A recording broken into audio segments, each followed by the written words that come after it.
What is the worst business decision you've ever seen? A developer my dad worked with sold off a beautiful piece of land next to a river in a very desirable area. He sold it to another developer. The new developer cut down every tree on the 6-acre site. As he said, he wanted to see what he had. The land then started to slide into the river, rendering it worthless and ugly. As a land manager, a radio station I used to listen to recently changed their format from 80% music, 20% talk show to 100% talk show. Then they were like, oh, you can still listen to the music but it's only going to be on our app. Oh, talking. The whole reason anyone turns on the radio. Property management company I used to work for had a number of student properties and high rises that were always a struggle to fill in the summer months when students went out of town. Head office came up with an offer that anyone who signed for 2 years got the 4 summer months at 50% off. Sounds like a good deal. 50% rent is much better than zero. We signed tons of students. However, the lease templates that head office sent over showed the reduced rent rate on the lease rather than just adding the discount as a separate addendum. I noticed this discrepancy and reported it, and was subsequently ignored, which meant the students were signing a legal document that guaranteed them 50% rent for 2 years. The company lost hundreds of thousands in revenue. Mayo, that's rough. Cafe I work for decided it wanted to fire everyone except for the leads and the manager. Then told the manager they weren't paying her salary anymore and she needed to take on more work. Assumed people would do it because they love their jobs. So many small businesses get done over by a greedy owner. If the owner feels they deserve to get paid first and not last, they'll eventually go under when they hit a rough patch.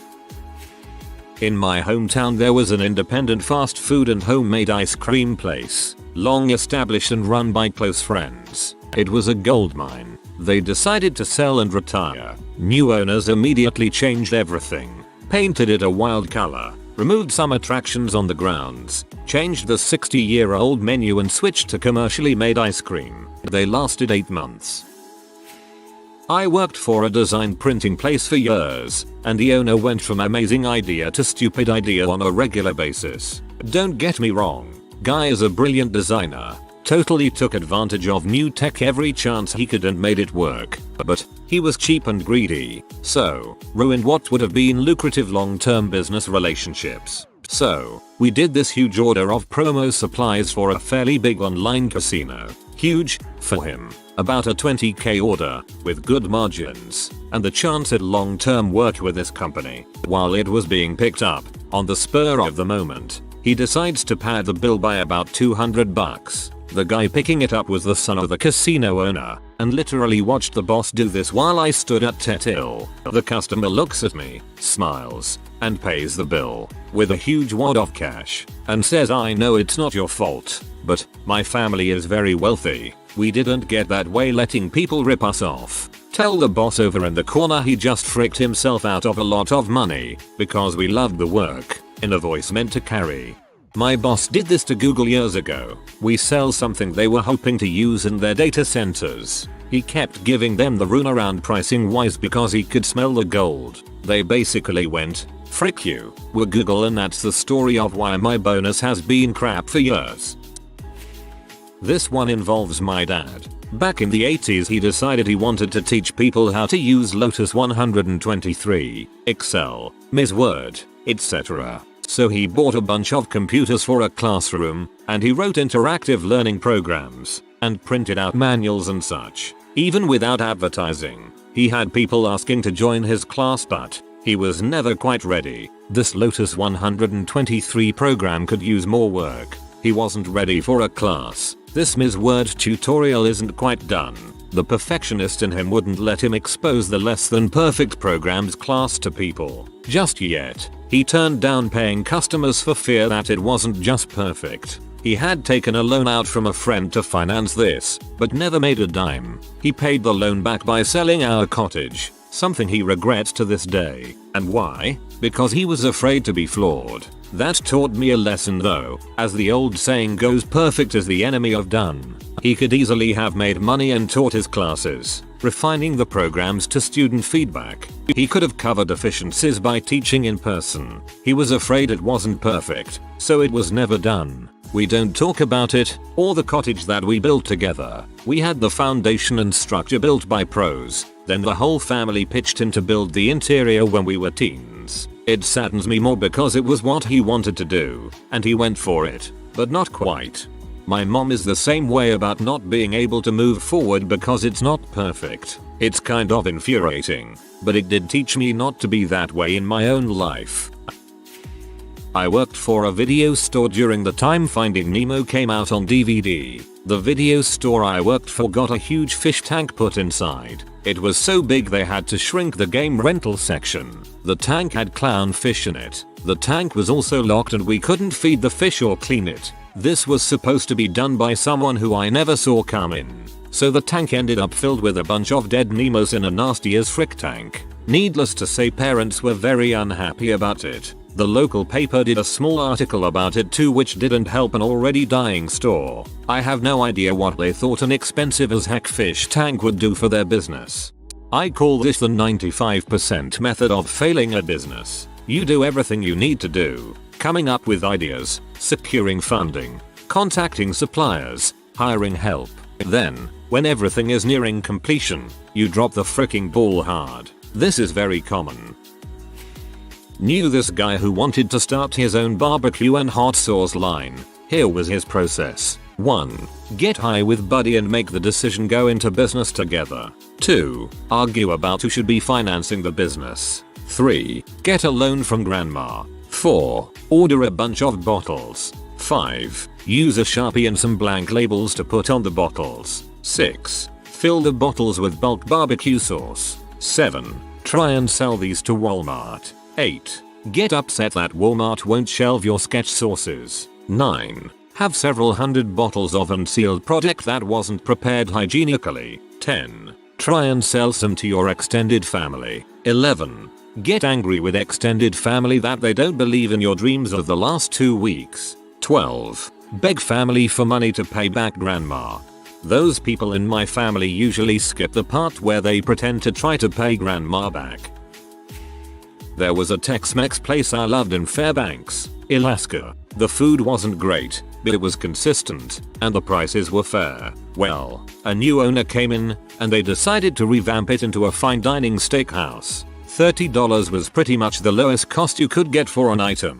And this was in a neighborhood that had a substantial crime rate and was right across the street from the bikini barista and the marijuana dispensary. I stopped going, and they went under shortly thereafter. I walked in once before the place closed down, and it was dreary and empty, and they had tried to bring some of the classics back to the menu, but it was far too late by then. You were too good for this world. Los amigos.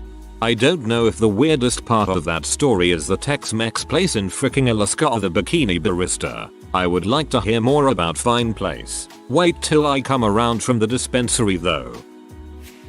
I used to work for a company that was bleeding money. In order to try and save money, they decided to stop honoring returns refunds, but still advertised that they did. Whenever someone would ask for a refund, you were supposed to tell the person that it would be processed in the next 6-8 weeks, then get them off the phone. 6-8 weeks later, when they ask where their money is, you were supposed to apologize and say their paperwork got put in the wrong stack, and that it would be put in the correct stack and would then be processed in the next 6-8 weeks. If they complained about the length of time, you were supposed to tell them you can ask your supervisor to expedite it, and they should see it in 4-6 weeks instead. If they threatened legal action after months and months, you were supposed to tell them to contact the company legal department. We didn't have a company legal department, and then hang up on them. Then, make a note in their account. No one should field calls from that account further. More than half the call center quit in a single week in protest of this decision.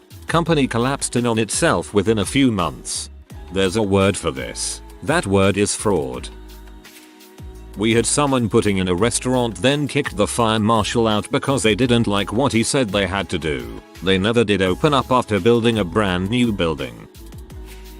My late great uncle started a fish and chips restaurant. He had his own unique recipe for the fish and it was very popular. Businessmen had offered him thousands in cash for it over the years, but he always declined. After about 40 or so years, he decided to retire and hand the business over to an ambitious recent college grad. He offered to give her the recipe and even volunteer his services for a bit while she got comfortable in her new role as owner. She declined both and within a year, she was forced to sell the restaurant after coming close to declaring bankruptcy. My great uncle died and took the recipe with him to his grave.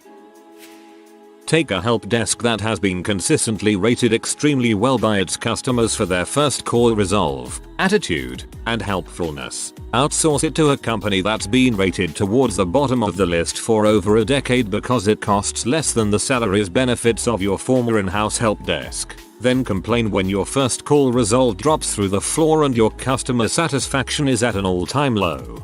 My memory on the details is probably sketchy, but this reminds of Dell in its early days when they consistently got great ratings for their US-based support. Then they outsourced most of it overseas and almost instantly had the worst support known to the industry.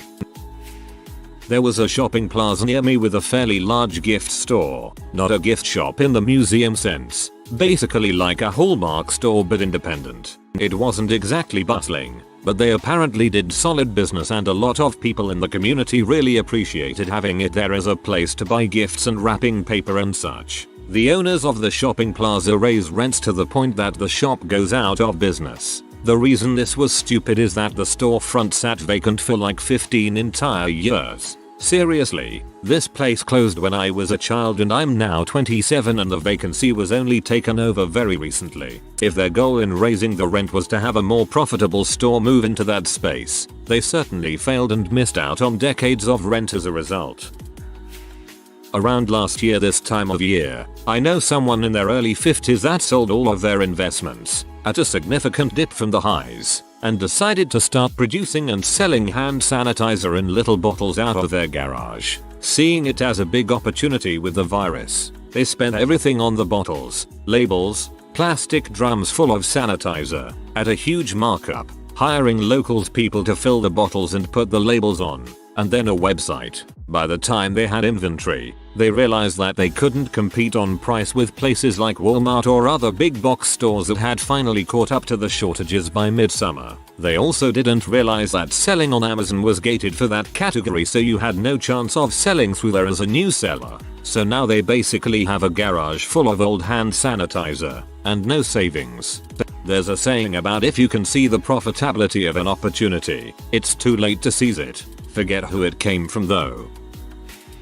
Circuit City was pretty stupid. When the recession hit, they decided to stop selling appliances and instead focus on DVDs and televisions and such. Appliances are known as being a recession-proof item. People always need refrigerators and microwaves. They don't need DVDs. They also wanted to cut down on labor costs, so they fired a lot of managers and assistant managers, and just left a lot of entry-level employees because they were cheaper to pay. Well, entry-level employees don't really know how to fully run a store, so pretty much every Circuit City became dogshit. Game Shop in my area had a great business plan. They had regular tournaments and games and a sweet membership plan. $10 per month and you get a discount on tournaments as well as a $10 gift card. Essentially it just incentivized every single person who went there for any sort of event to spend a minimum of $10 per month. They did great for about 2 years and then decided to change the membership so that you no longer got the $10 gift card, and the store started prioritizing D&D groups over competitive gaming groups. This isn't bad, in theory, aside from the fact that D&D players weren't paying for entry and they tended to spend less money, so they essentially chased away the customers who spent the most while removing the incentive for anyone to subscribe. The number of customers they had per day did slightly increase, but the amount they were spending, on average, dropped significantly and they went out of business shortly after. I love D&D, but if I ran a store and had to choose between it and something like MTG, D&D would be on the cutting floor. My old company was internationally known in our industry as being one of the ideal places to be. We could hire basically anybody in the world in our space to move and work in our office. It was such a freaking awesome place to work. The CEO decided to cash out when a larger company barely related to our industry decided to buy us. The new company basically gutted everything that made it great, then rushed to go public. The employee stock options were pennies and they drastically cut benefits. Every time there was a complaint, the answer was maybe you don't understand our vision, or well, we are a public company now. They also got rid of our office, which was located in one of the hottest LA neighborhoods that everybody loved. More than half of the OG senior members have left and a large number of others are rumored to leave. I was forced to start assisting in hiring and it was grueling. People would apply believing it was our old company, then find out what's up and go elsewhere. Oh, and the stock is plummeting. I hate the fact that what once was is over. Those fricks ruined something great. It sucks, but it's a pretty common practice in the business world. Buy a successful company, milk as much profit as you can by cutting employees and budgets by as much as you can, then sell it off and wipe your hands of it. Insert Yahoo bad business decisions. 1998. Yahoo refuses to buy Google for $1 million. 2004. Yahoo tries to buy Google for $3 billion. Google asks for $5 billion. Yahoo refuses again. 2008. Yahoo turns down an acquisition offer from Microsoft for $40 billion. 2016. Yahoo sold to Verizon for $4.6 billion. And don't forget they bought Tumblr for way too much and then immediately drove all its users away. Panera Care's opening less than a mile from my college campus. For those who don't know, Panera Care's basically just let you order food and would list a suggested donation based on what you ordered. But ultimately it was on a system.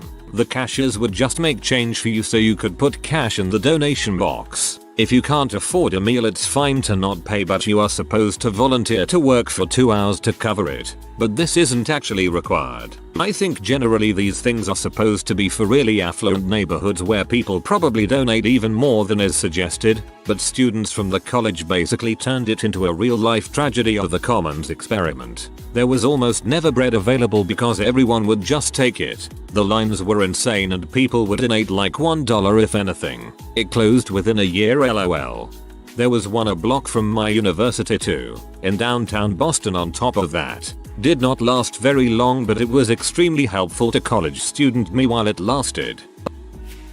I worked at Hollywood Video from 2006 to 2009. At that time Netflix was growing by leaps and bounds and our revenue was dwindling from year to year. Instead of copying Netflix's model and using their more recognizable brand name to edge them out of business, Hollywood shrugged their shoulders and continued renting single DVDs for $4.99 for 3 days plus late fees. Where they at now? In my area there's a Hollywood liquor store and a Hollywood service station, both former Hollywood Video locations where the new tenants kept the name and the sign. 2 members of the band Steppenwolf wanted to break away from founder John Kay and wanted to tour using the band's name. John Kay told them he would allow it, only if they signed over their royalties from the songwriting credits they had in the band. These 2 members were convinced they would be successful on their own, so they agreed. Since Steppenwolf without John Kay would be like the Rolling Stones without Mick Jagger, that version of the band flopped tremendously. Also, even a 5-year-old could tell you that giving up your royalties on major hits like Born to Be Wild and Magic Carpet Ride would be a really stupid thing to do. So these guys ended up having to work regular menial jobs when they could have been getting a nice royalty check in the mail instead. And now Kay is touring again under the name with a new band, which I was able to see for free about 3 years back. I respected the fact that they closed with the Pusher rather than Magic Carpet Ride. An apartment maintenance employee had a hobby of bass fishing. He was pretty good at it, and then came up with the idea that if he drained his children's college fund he could buy a new bass boat and pay for their college education with the money he would win in bass fishing tournaments. It didn't work out like he hoped it would. The way you wrote this, I can't tell if you are his co-worker or one of his kids, or his ex-wife. Used to work for a small mom-and-pop pet supply store who never got with the times in terms of technology used and shady choices. They were still using registers where you had to manually punch in the prices. They didn't know anything about email blasts. They created a regular email and had me spend 1 week sending out newsletters 73 at a time where I had to individually click on each of the 1,200 names on our list. They claimed the company, MailChimp or whatever, would get their customers' emails and sell them, like Yahoo, Gmail, and Outlook couldn't do the same by that logic. But when customers complained about taking so long to get the email, they blamed me for it, saying I was taking too long to send them. They constantly picked products to bring in that were pretty much the exact same as the rest of the products. Chicken and rice dog food, we have 8 brands with that. What's one more? We had a large number of small animal customers who would walk out with nothing, but I think they only brought in a few new products maybe twice in 5 years.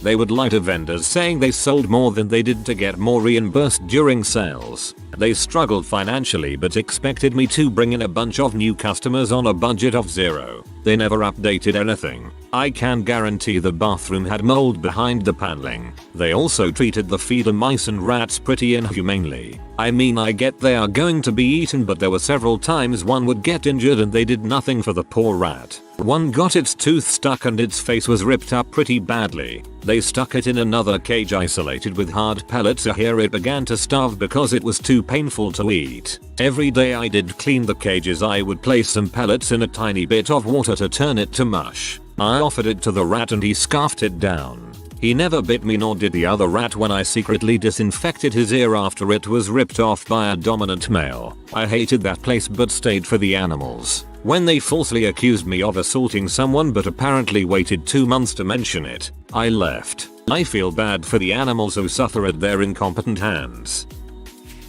There is a storefront in my city that opened mid-pandemic. They are a candy store. Simple enough, right? They advertise as couture, luxury candy. They have a store in the most high traffic area of the city and therefore pay astounding rental fees. All they have is peach rings and gummy worms repackaged into glass jars with twist-off lids. Whoever decided to open this business must have no family who care enough about them to take them aside and be like Aunt Linda. This is a frickin' stupid idea. A family decided they wanted to open a small takeout shop in my hometown. It was in a town of less than 5,000 people, so there were limited options. The family's brilliant business model was to buy day-old donuts from a nearby city's chain coffee shop, and then resell them in town. There, of course, being a mom-and-pop bakery in the same town that made some of the most delicious donuts I've ever had. The day-old second-hand donuts were being sold at a higher price than the local bakery. Yeah. Kodak refusing to push digital cameras photography, and instead focusing on film cameras. If I recall correctly, I think Kodak was one of the first companies to create a digital camera, but instead of capitalizing on it, they sat on the technology and focused on film development. The number of technical innovations made by Kodak and then abandoned or given away is astounding, including the mouse and the first GUI. Never mind, I was thinking of Xerox. My neighbor bought out his partners in a high-end furniture store. He used his house as collateral. Then the 2008 economic bust and housing bust happened, so not only did the company start tanking, but his house was no longer worth what it was before. He ended up losing the house. I remember the day he finally realized it went south. His wife knocked at the door and asked if I'd seen him. He left work and just disappeared for hours without telling anyone. I and other neighbors drove all around town looking for him. He eventually came back home, but I can imagine that he went somewhere and just cried it out for hours. He got a job soon after, but it was a bitter pill to swallow. Here may have been shenanigans with the bookkeeping from the business partners where they cooked the books to look like things were better than they were. Maybe he knew, maybe he didn't. After watching the movie Chef, my uncle left his job and put all his money into a food truck, only to learn our city banned food trucks. In the early days of the personal computer, a fairly prominent developer Osborne went tee-up because they showed off their new model far in advance of when it was actually going to be available. So predictably, dealers immediately cancelled all orders for their current computer model in preparation for the new improved version. Inventory stacked up and they were bankrupt before the new model ever came out. It's known as the Osborne effect.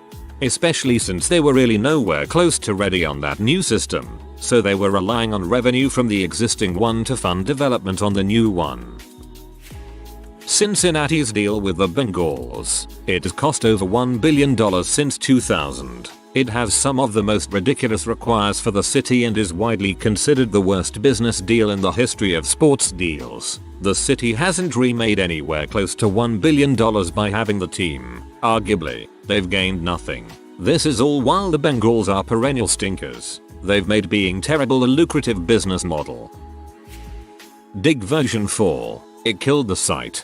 Dig was one of the most popular sites on the internet, and in a few short years it was gone. Dig's loss was Reddit's gain, or loss depending how happy you were with the smaller pre-migration Reddit.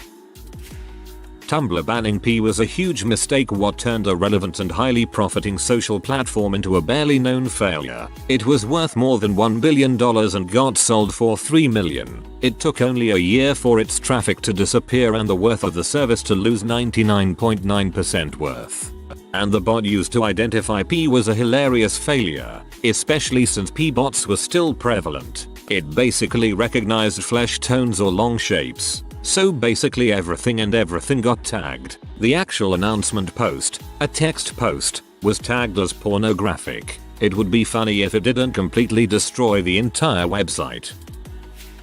Holy heck, my time to shine. Prepare for a number of them. Used to work at the corporate office of a major water park in my state. If you ever lived in Utah, you know which one. The year before I started, they adopted a new business practice of offering a season pass to the water park and numerous other facilities for a measly $20 per year. Not a typo. Previously they had been $150 plus per year. Unbelievable, right? It gets worse. The year I started, they ran a new promotion where you buy a season pass for $25, but then also get a $20 gift card back in the mail to Walmart or some other store. You can see where this is going.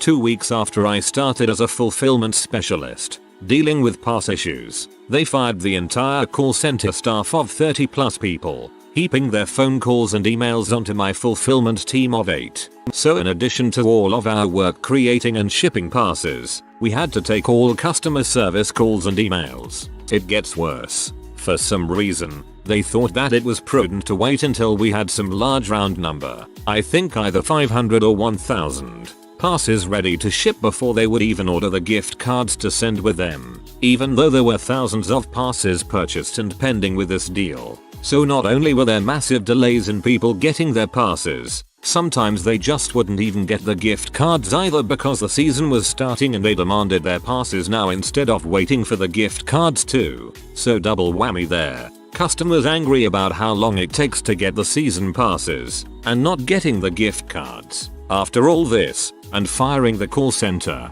they couldn't figure out why they were still losing money. I quit, and the rest of the team quit as well within 2 weeks of me leaving. Somehow they kept afloat for another year or so, but then eventually the water park closed for a year or two and changed hands a few times. It was recently bought again, renovated, and this new company is offering season passes for $30. The circle of life, I suppose.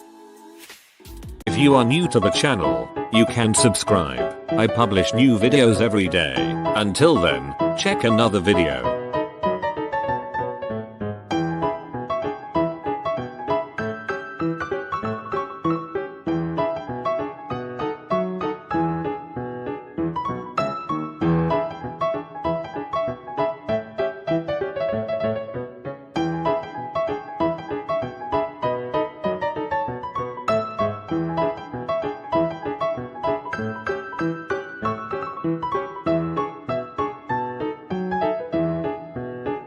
Bye for now.